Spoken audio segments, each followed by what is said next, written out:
I'm just going to wait 1 minute because it looks like a lot of the guests are still connecting.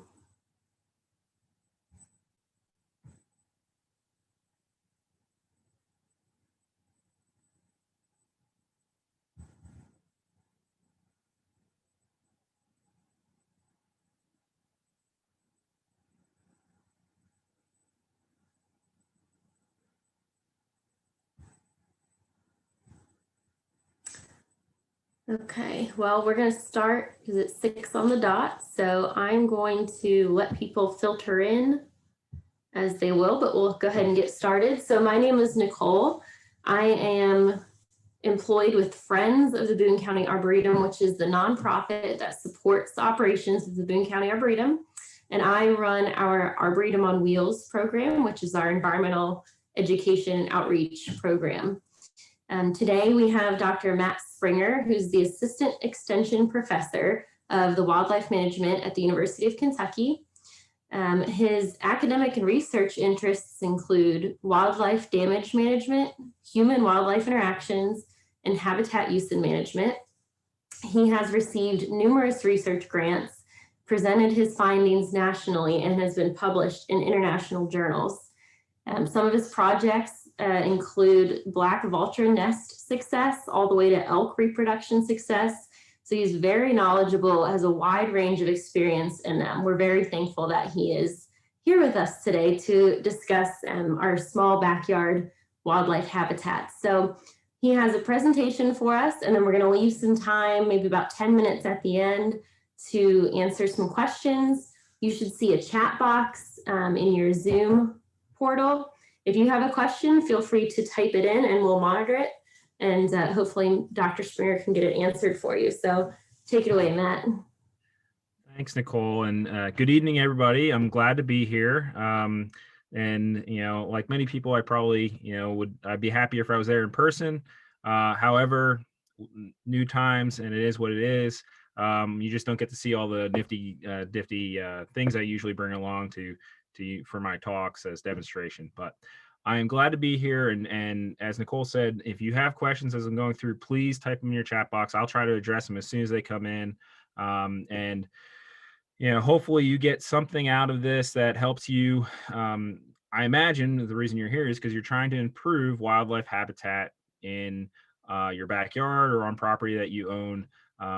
So let's try to give you some information that may help you achieve your individual management goals. So I'm going to share my screen here and get going.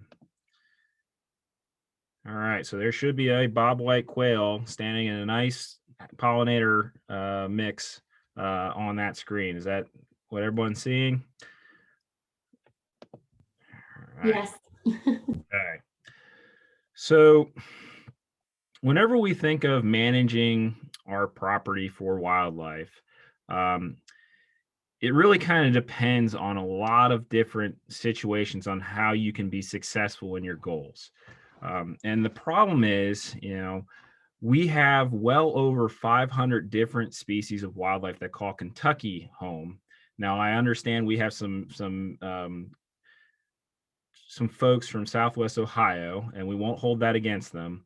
But you guys have almost the same number, if not more, I can't remember off the top of my head, species of wildlife. And we always talk about, well, I want to have good wildlife habitat. And the problem with that saying is wildlife habitat is a relative term.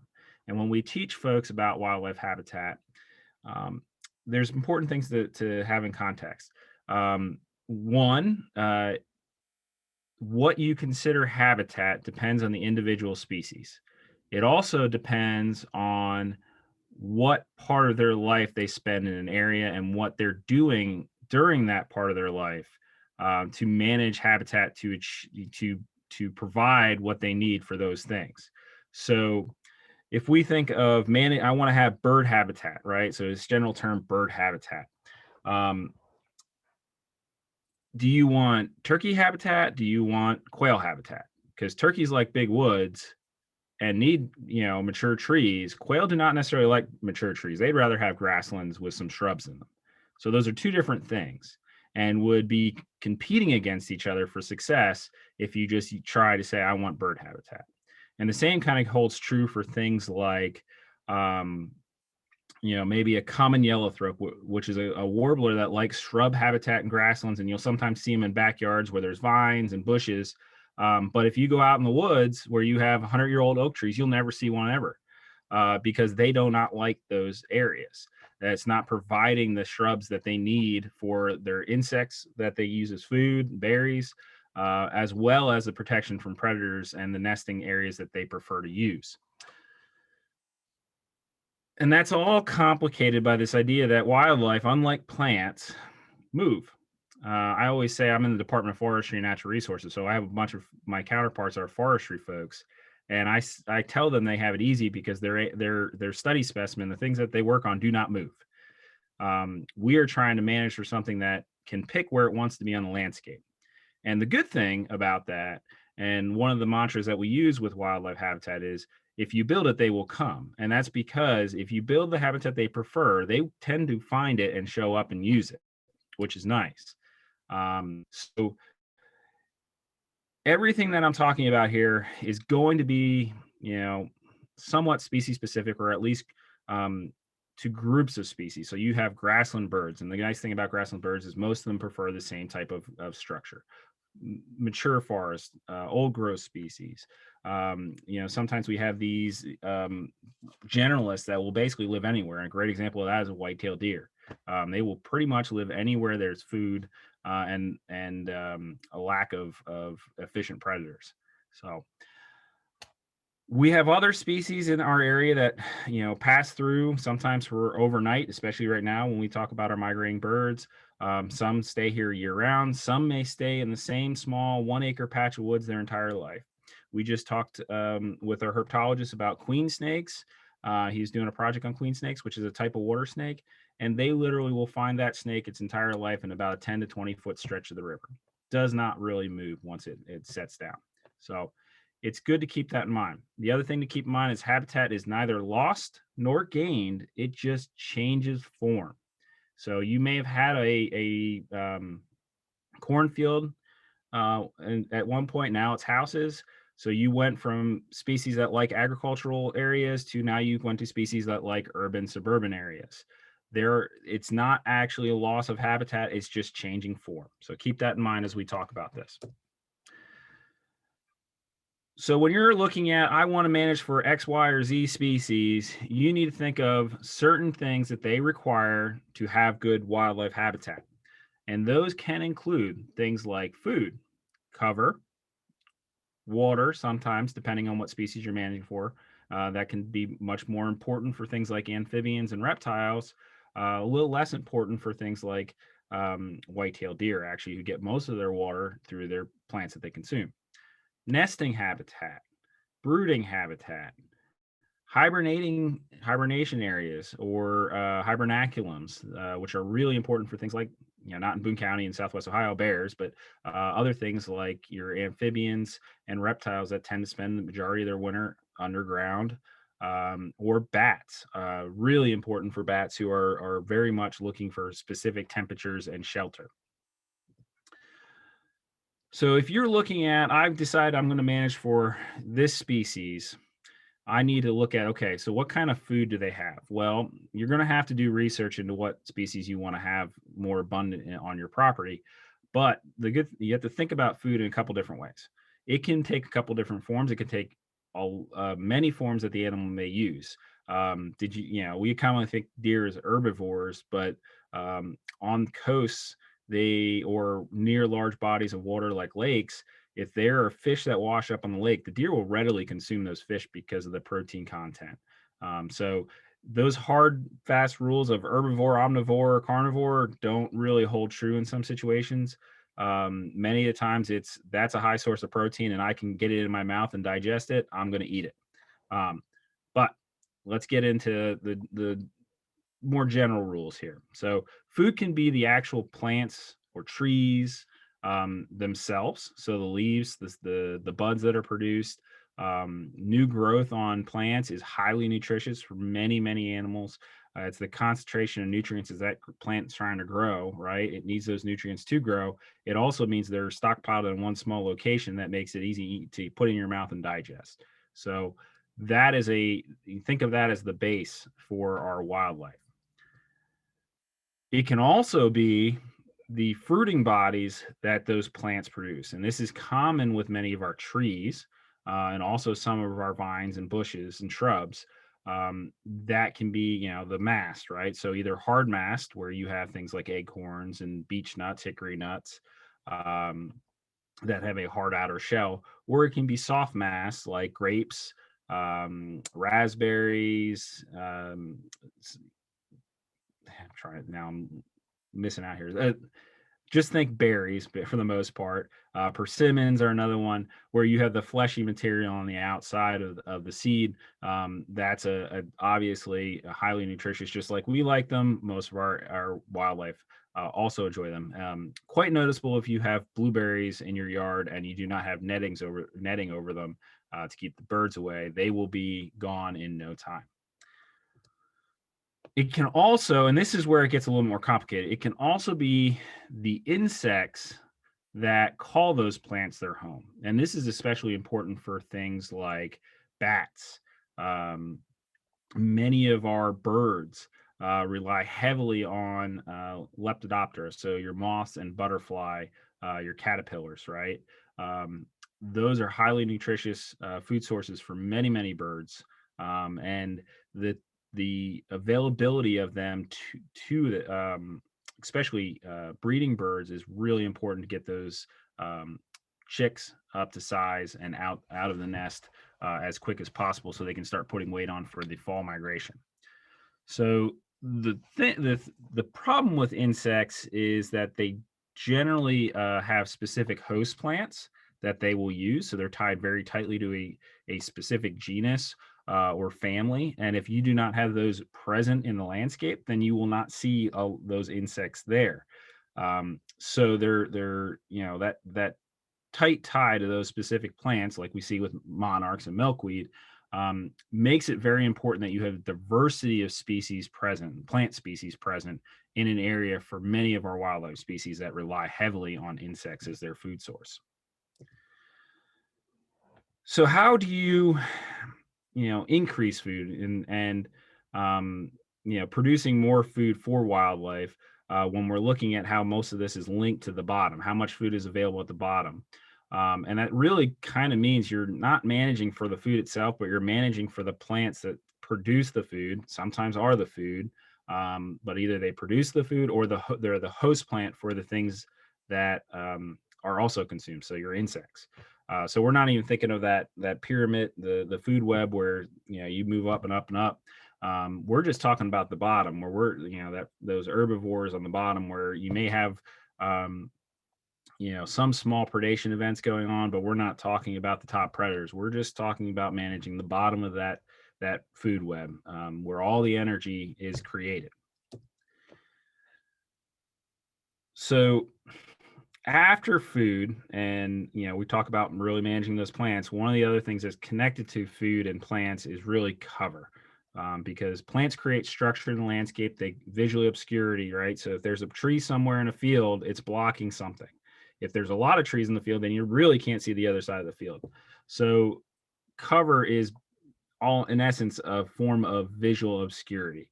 It can also be thermal cover, where you have protection from the elements like wind, rain, cold temperatures, or ambient heat. So it can be that, and so we tend to think of that as winter cover, but really we also need to think of summer cover as well, where you're protecting them from high temperatures. But there's other things that are linked to that, behaviors that are sometimes linked to cover that we don't necessarily think of. Obviously the first one we think of is escape and concealment from predators. That ties pretty tightly with reproductive cover, where you're really trying to conceal the young as well. But overall, there can be things and get into specifics of resting cover, loafing cover versus roosting cover. So a lot of our birds will have different places where they rest during the day and then they will roost and have nighttime cover in a different location. Usually that has a tie to some thermal element as well. So looking at what species do you want to promote, you have to be thinking what kind of cover do they generally use. And thankfully, there's a lot of research out there on both what do animals eat and what do they use to protect themselves and hide themselves from predators. So this information is out there. You just have to do a little bit of research. The internet has a lot of it, and unfortunately, we have this bias from where wildlife management came from for game species, but there's a lot more out there now than there ever has been on non-game species, your amphibians, reptiles, songbirds, and so on. So the information's out there. You may have to dig, but it's out there. And for the most part, just think of cover as thermal and visual cover from predators as they're going about their daytime activities and nighttime activities. So real quick, I just want to talk a little bit about types of habitat and what that may mean for management. So things, we'll start off with, our oldest habitat that we have really present as we go through the stages of succession, where you start out with annual plants and grasses and move all the way through to shrubs, to small trees and up. So we're going to start on the far continuum of mature forests. Very present in big chunks of our states, has a lot to do with, and majority of it's actually about 80 to 110 years old, because that's when the last major large-scale logging events occurred. Usually in our systems present here, you're going to be looking at hardwoods, with oak and hickory being the dominant. It used to be American chestnut in a good chunk of our area, is not. In some places in northern Kentucky, it also had a major ash component. We've lost that with the emerald ash borer, but the majority of what's holding on are oak and hickory, a few conifers mixed in, some pines. But the good thing with this is, it's a diverse set of wildlife species that use it. For folks up your direction there, deer, squirrels, turkey, many different upper canopy warbling species, woodpeckers. So your near tropical migrant warblers, many of them like mature forest for using nests or building and raising young. Also cover during migration. And a lot of the success for them is linked to the fact that oak and hickory are a wonderful host plant. They're one of the highest number of or highest diversity of Lepidoptera that use them as hosts. So those moths and butterfly larvae. So there's a lot of food generally associated with oak and hickory stands for those birds. If we move down to the other end of the spectrum, the early succession forest grasslands. So this is just think of this as an area that may have just been logged, had a fire.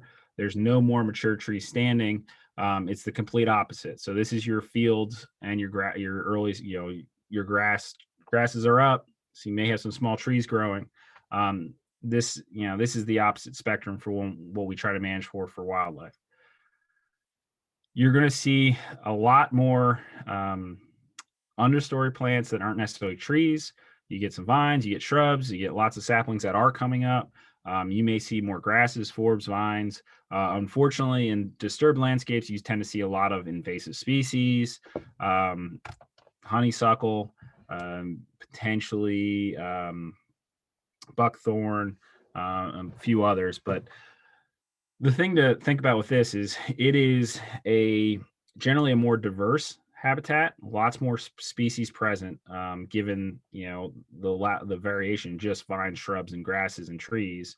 But also they're still competing with each other. Those oaks, hickories haven't won out, so they're all there, and they're usually not a dominant species. Sometimes your tulip poplar and sweet gum may start winning out in certain situations, or even your cedars.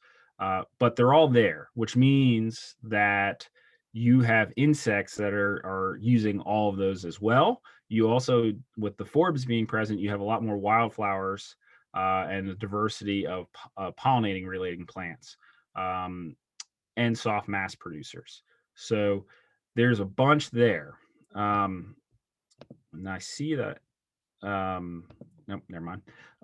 So you're going to have a really good diversity of wildlife. You still have a lot of your generalists that use it, like deer, elk, bear, turkey, squirrels, but you're going to see a lot more of the grassland bird species. Certain snake species are going to be found more in these areas. A bigger diversity of bird species, and a certain group of bird species that you will not see in the forest at all. You may pick up certain forested related species that uses the edge of this habitat, but it really is going to have a much higher diversity out in the middle that are completely unrelated to those you may see in a older stand, whether that's older trees or, even an urban lack of forested stand.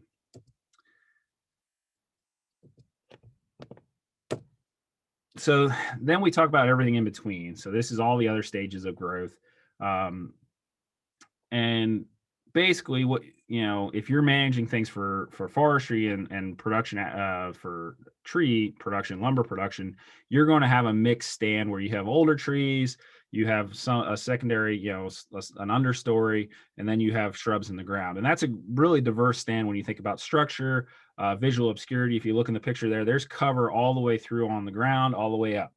It's going to have a good number of species present. You're just not going to have those habitat specialists either on the grassland side or the mature forest side there. This is going to have a pretty good diversity of plant life, and therefore pretty good diversity insect life. So if you want to just have the most number of species, the biggest benefit, just manage for a healthy woods that looks kind of like this, and you're going to check off the box. If you want to manage for specialists, you may have to go to one or the other end of the spectrum. There's also an entire group of species, right, that use water bodies, ponds, lakes, wetlands. The vast majority of this management is related to keeping invasive species out, potentially having a water control structure to make sure you have water present. Usually not something private landowners do, especially not urban private landowners. But the key here is you want to have, if you have a small pond or an area that floods frequently, you can make it more attractive to wildlife by providing structural diversity where the water body is. Dead logs, decaying logs, maybe a bush or a couple plants, reeds that are out there growing. Think, water gardens. You have a bunch of plant species that are there. They're there trying to suck up the water, but they're also providing structure, cover, and insect life as food. So if you provide native plants in the area, specifically, wetland plants, then you're going to have a healthy wetland or healthy lake that wildlife will find and use to some extent. If you're trying to manage for waterfowl or migrating shorebirds, then it's a lot more about that water control and when to raise water levels, when to lower water levels to allow for food. Usually they're using mud flats where the water had just receded from, or to access seeds and invertebrates there. It's much more about managing those water levels to give them opportunities to feed. So for folks that are in urban, suburban settings, you generally don't think of these as large scale, but grasslands, even a quarter acre or a half acre of grassland, is an important wildlife habitat in those urban suburban areas, especially if you have things like a pollinator mix present where you have a bunch of flowers there.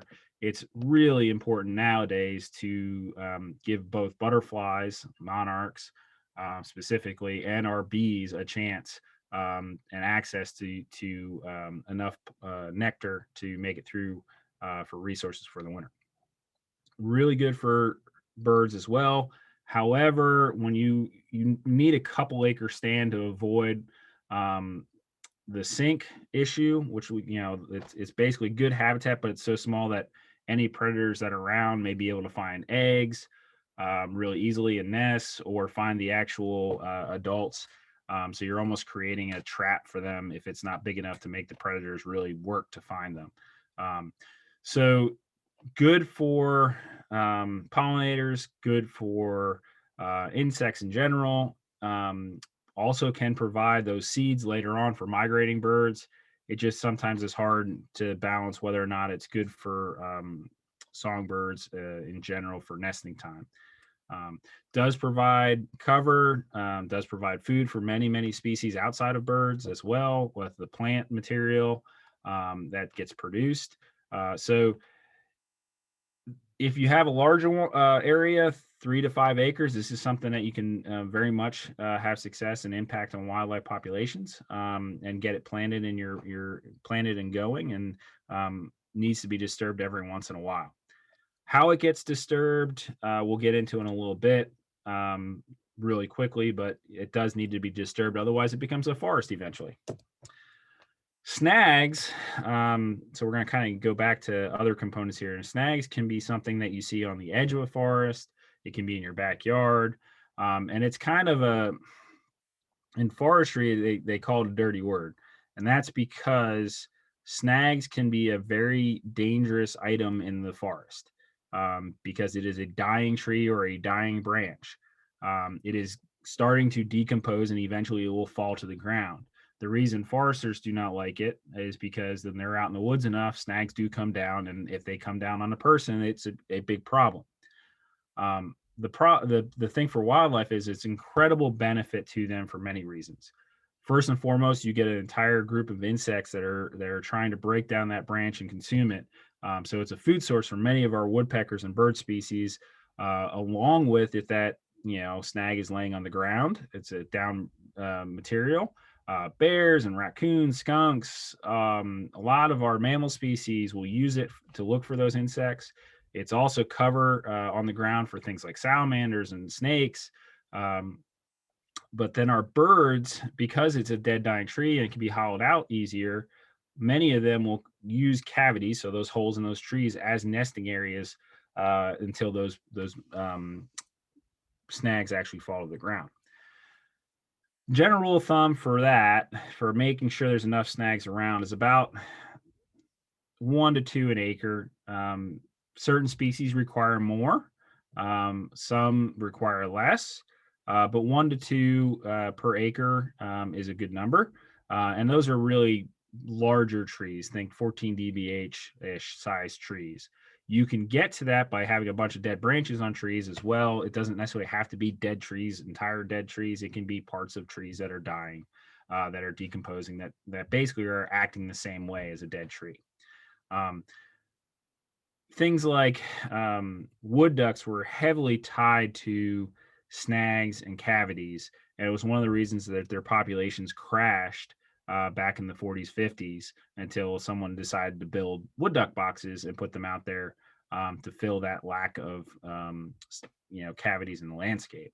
And their populations have recovered tremendously. It's also the reason why things like birdhouses are really commonly used, because that's the kind of the niche they're filling for those animals. Is it's providing a cavity, usually related to those snags, but it doesn't have to be a cavity present for them to nest in. So this is that whole ecological succession thing that I mentioned earlier, from annual plants to hardwood trees. That's a picture of it.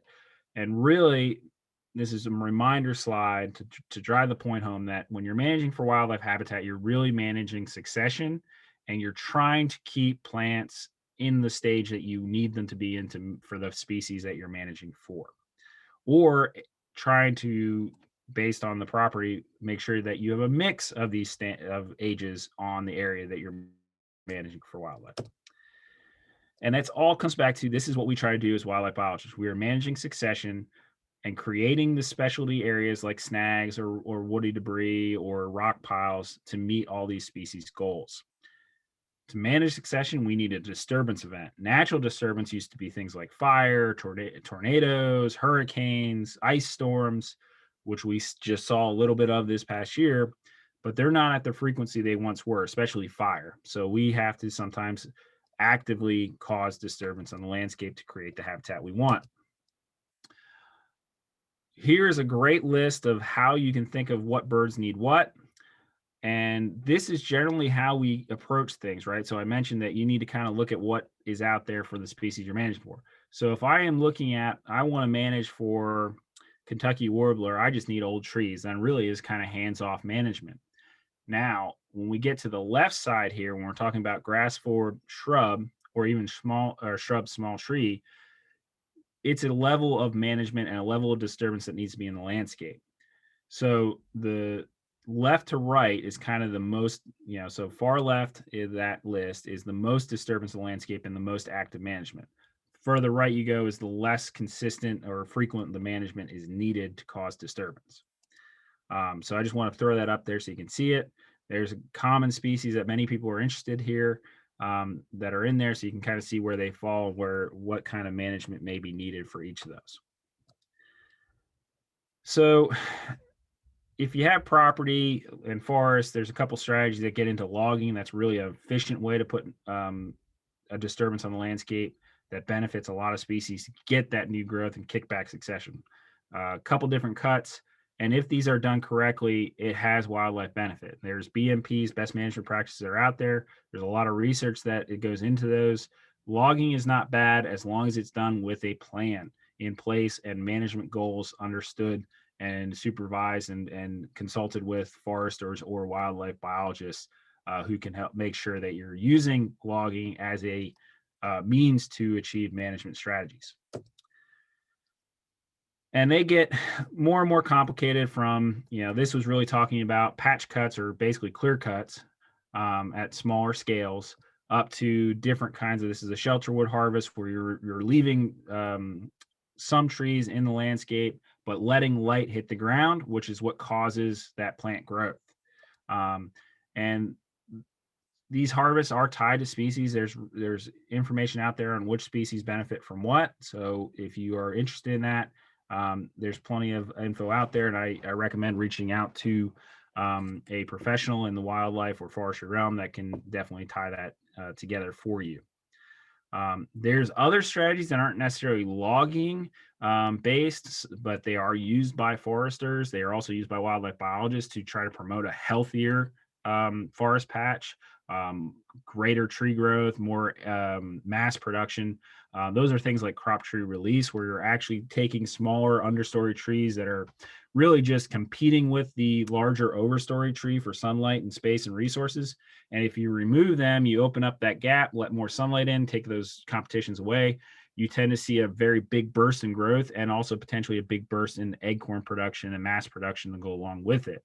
So you're just kind of improving the stand in a way to meet certain goals. Now, this is really common with many of our game species. And, sometimes you get, if you look in the right there in that bottom left cube, it's got that, if you're looking at the overhead view down, there's openings there where sunlight is going to hit the ground. You're going to get a flush of new growth, grasses, forbs, and smaller plants and shrubs that is going to cause both food to increase in terms of plant material on the ground, but also cover and a diversity of insects that go along with that diversity of new plant growth.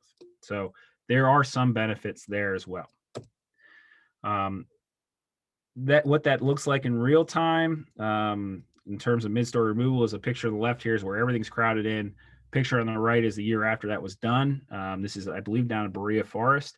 And you'll see there's a lot of light that's hitting the ground right at that point in time. And in the next year or two, all those places where that sunlight is hitting is going to have new trees growing in and other plant life coming up.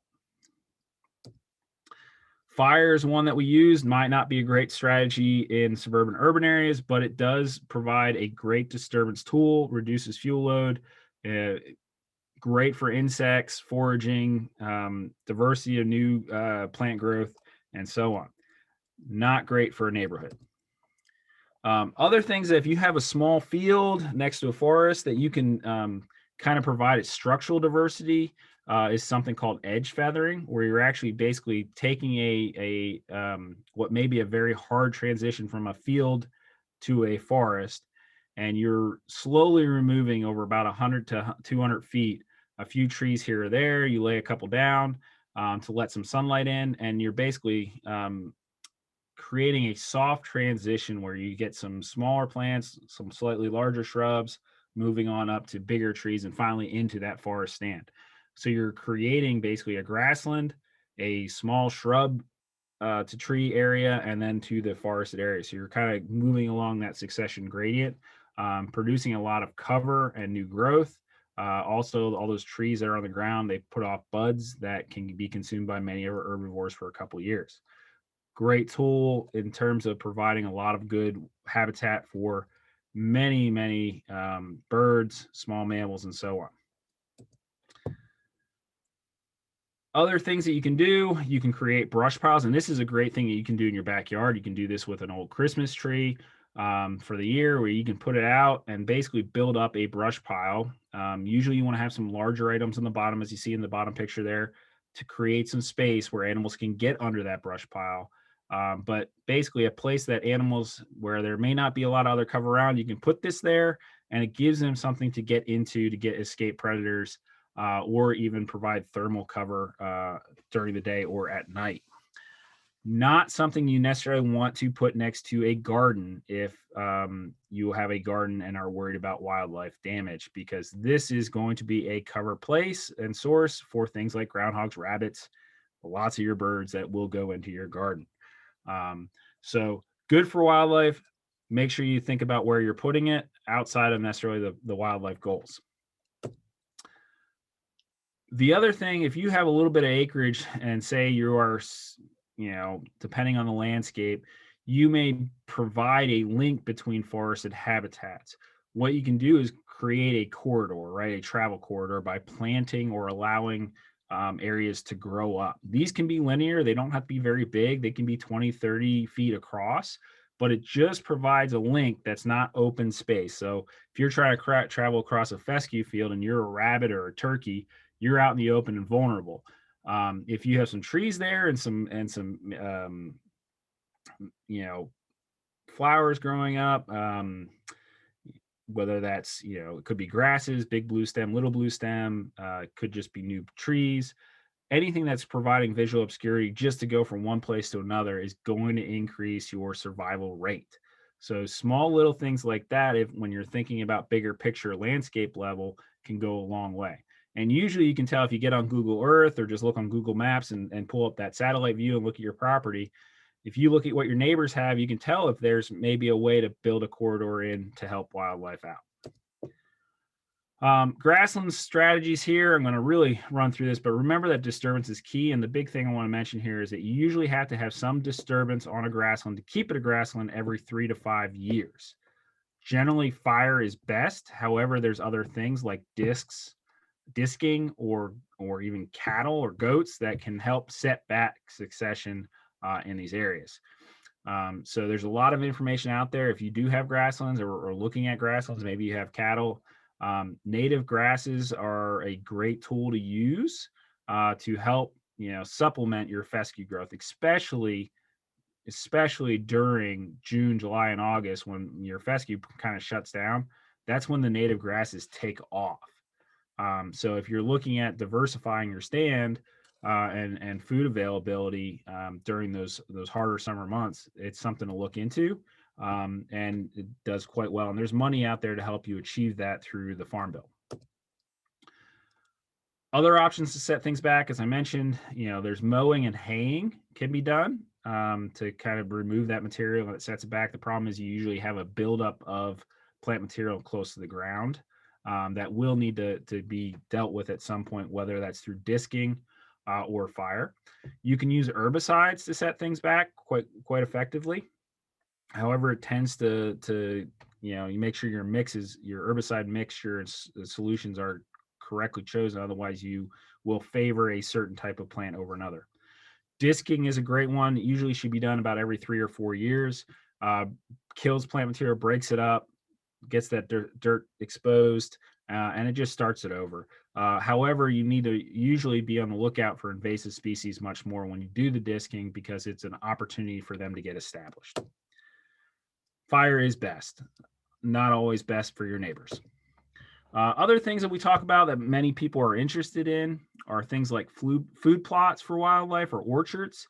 And although, in many ways you'd think it makes sense that these are the best way to get more food in the landscape, it's not necessarily the best, because usually A food plot is, basically a field with food in it that doesn't hold a ton of cover. Um, it also doesn't meet any other need usually outside of food. Not to say it's bad, but it should be. It's been suggested 1 to 2 to 3% of your management plan for an area. So your food plot should not take up that much space in the overall landscape for wildlife.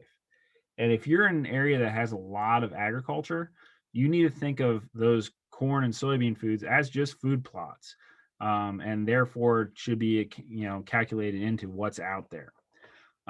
Orchards are a little different. However, it all depends on what you're picking. If you're picking native trees and planting them in basically these stands, that's not really as much of an orchard as say picking persimmons or apples, especially apples, and planting them like you're going out to pick apples in the fall.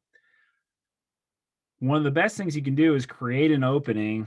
And if you go this route, is create an opening and have kind of a mixture of both an orchard and a food plot, where on the edge of the food plot, you can put things in like your plums, your persimmons that thrive on those edge areas, that are going to diversify the food that's available while allowing you to kind of meet the other goals that you may have. Food plots are great in terms of attracting wildlife. They're not great in terms of like being the only management strategy you have.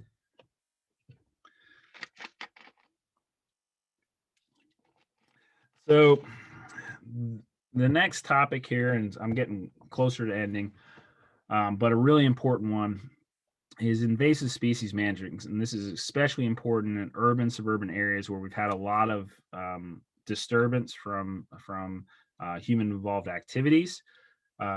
That you want to try to control as many invasives as possible and keep as many natives on the landscape as you can. The picture on the left there is one that tends to raise people's eyebrows because a cat is not generally viewed as a invasive species. However, is a non-native predator that's incredibly efficient and killing machine and kills billions of birds a year, on top of small mammals, amphibians, and reptiles. I have cats. I keep them inside. That's kind of what if at all possible, that's what you want to do because it takes out any possibility of them causing harm to native wildlife species. Other things that are more serious, feral hogs and those kind of things, I won't worry about in Boone County, but it's not something that you want to encourage the presence of anywhere. So, we take steps in wildlife management to try to discourage things like hog hunting in areas where hogs are not already established. Because usually if it's a rewarding activity, people want us to do more of it, and it makes it harder then to achieve management strategies of eliminating them in an area. But if you can do one thing for wildlife anywhere, it's try to get rid of whatever invasive species are present in the landscape. Because if you get natives back, that's always good for some kind of wildlife species one way or another. In terms of smaller yards, backyards, the best thing you can do is try to eliminate lawn space because fescue is a non-native species, that provides basically no help to wildlife at all. So if you can put in native plants, especially your flowering plants, to help both pollinators and wildlife, that can be successful in small areas, 1/10 of an acre or greater, really. So you can have a really big impact by just doing that. The cone flowers are great seed sources for things like goldfinches. You look at hummingbirds and using all kinds of different flowers that are present.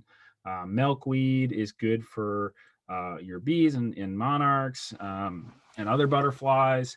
So it's just a matter of increasing the natives that are present in the landscape goes a long way. There's been a bunch done by Doug Tallamy out of the University of Delaware, who taught me advanced ecology when I was there for my master's degree, on how important this really is and how important trying to reduce the amount of lawn we have is for wildlife and insects in the long term.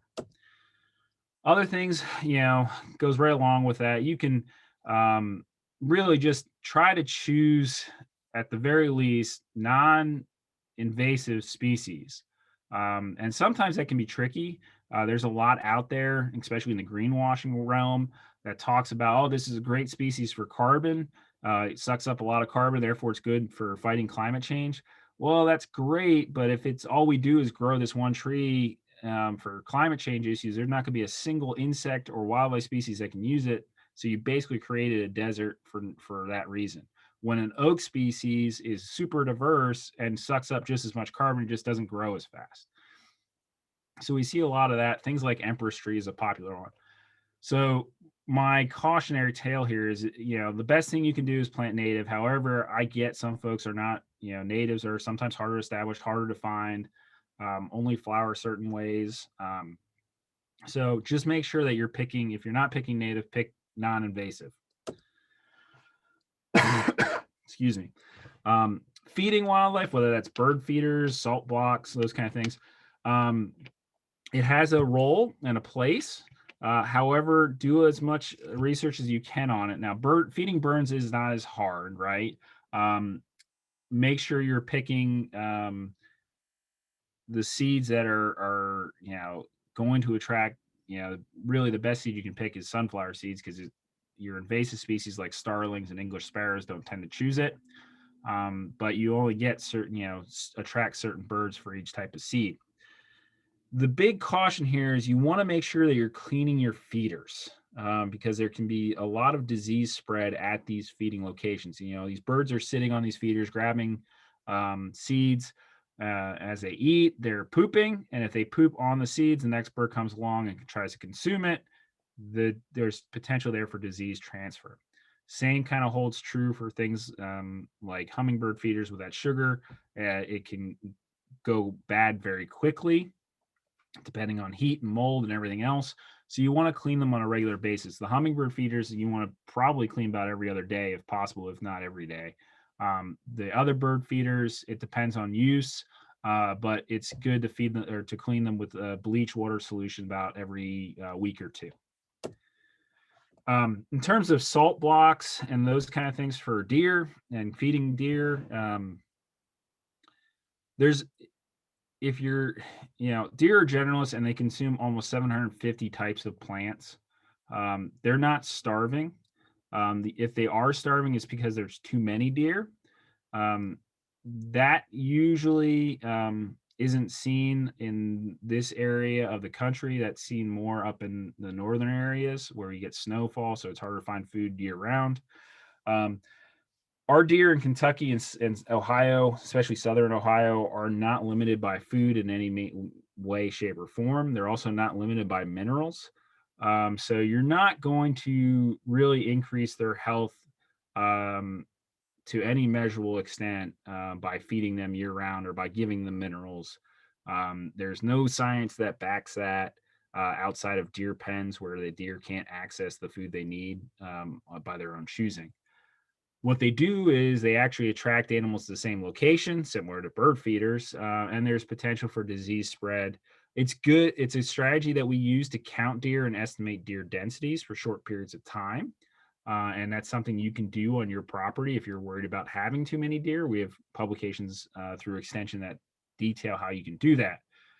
But in terms of whether or not food is a limited factor, it's not really that important for our many of our wildlife species that they get fed by humans. Other options in backyards, wildlife friendly water sources are great for things. You may see frogs that need it, that lost their ephemeral pools, salamanders.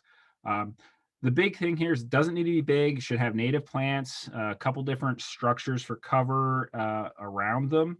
It doesn't need to be deep.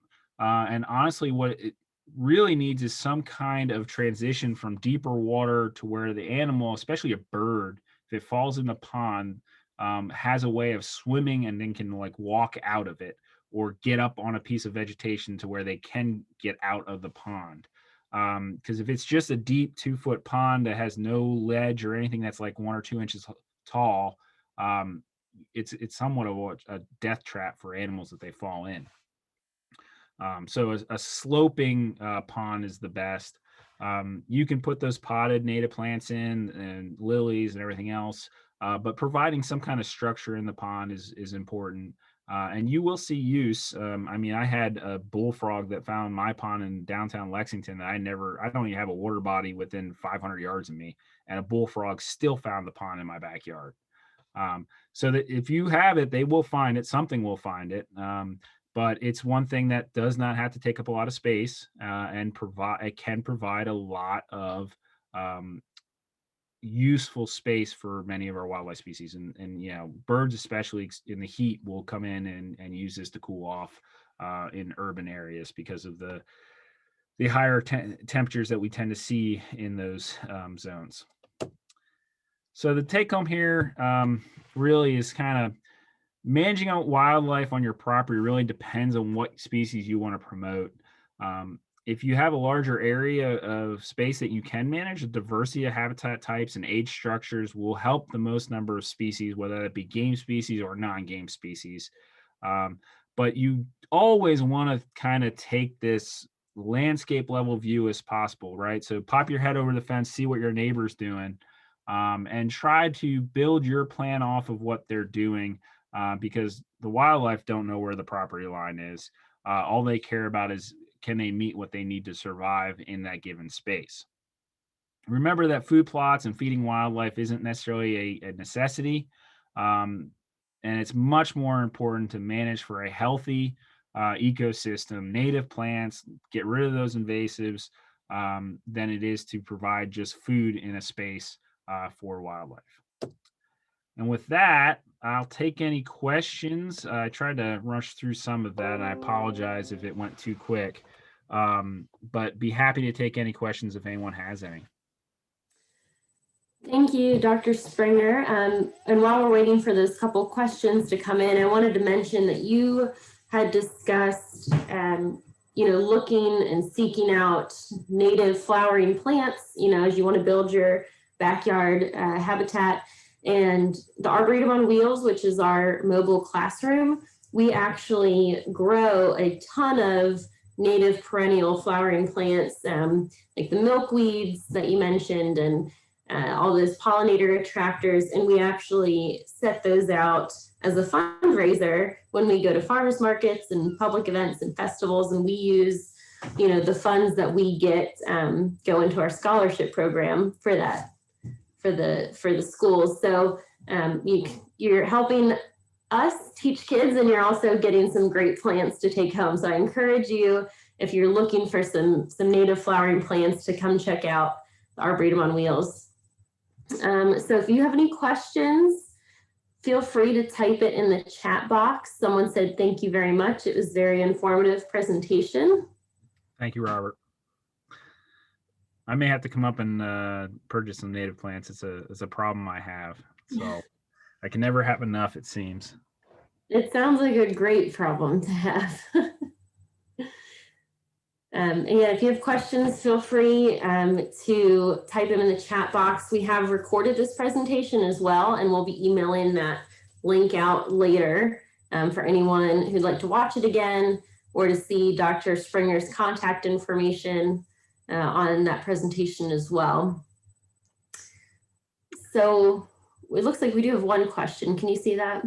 Yeah, so food plots, human needs. I guess I need a little bit more information there I kind of don't quite understand. Is it more for, the management side for hunting wildlife viewing opportunities? I guess, Alan, if you could provide a little context there.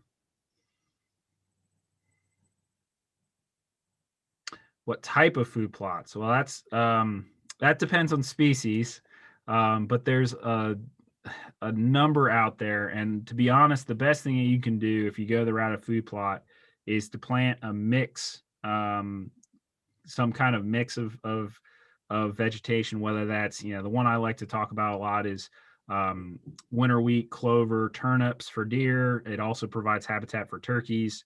That's one that works pretty well, but there's a bunch out there, and that's another 2 to 3 hours worth of programming to get into that. We are starting a Kentucky deer school in Kentucky here hopefully soon. We got some test plots out that down in South Central Kentucky. So that may be a program that's coming here in the next year or two to your local extension office. And we'll get much more into the details of that, what's behind that. Barb has asked where you can find the Arboretum on Wheels to purchase native plants. So we are a traveling classroom. So we post on our website and on our Facebook page where we will be. We've been doing a lot of farmers markets, like the Crestview Hills Farmers Market, the DCCH Farmers Market. We've done the Boone County Farmers Market. So if you follow our Boone County Arboretum Facebook page and on our website, we will post where we will be because it does rotate. But thank you for the interest in that program. Any more questions for Dr. Springer before we wrap up? Doesn't necessarily need to be habitat based. I have all wildlife issues in Kentucky. So if it's damage, that's usually the one I always get, something damage related or disease concerns or anything like that. I'd be happy to answer them. I have a question for you. So I came from the Blue Ridge Mountains in Virginia where we had a ton of black bear, but can you speak maybe a little bit about the black bear population? Because I was astonished to learn that at least in my neck of the woods in northern Kentucky, there apparently aren't black bear, which I was shocked to find out. Yeah, so I'm from Pennsylvania originally, and we have about 20,000 black bears in Pennsylvania. We have we had to harvest almost, I think it's the highest number of bears per year. And yeah, so we have probably about 400 black bears in the state of Kentucky. Most of those are in southeast Kentucky along Black Mountain and also down in the South Fork.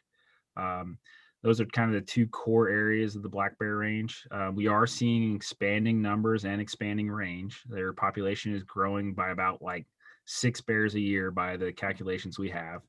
So not quickly, but still growing.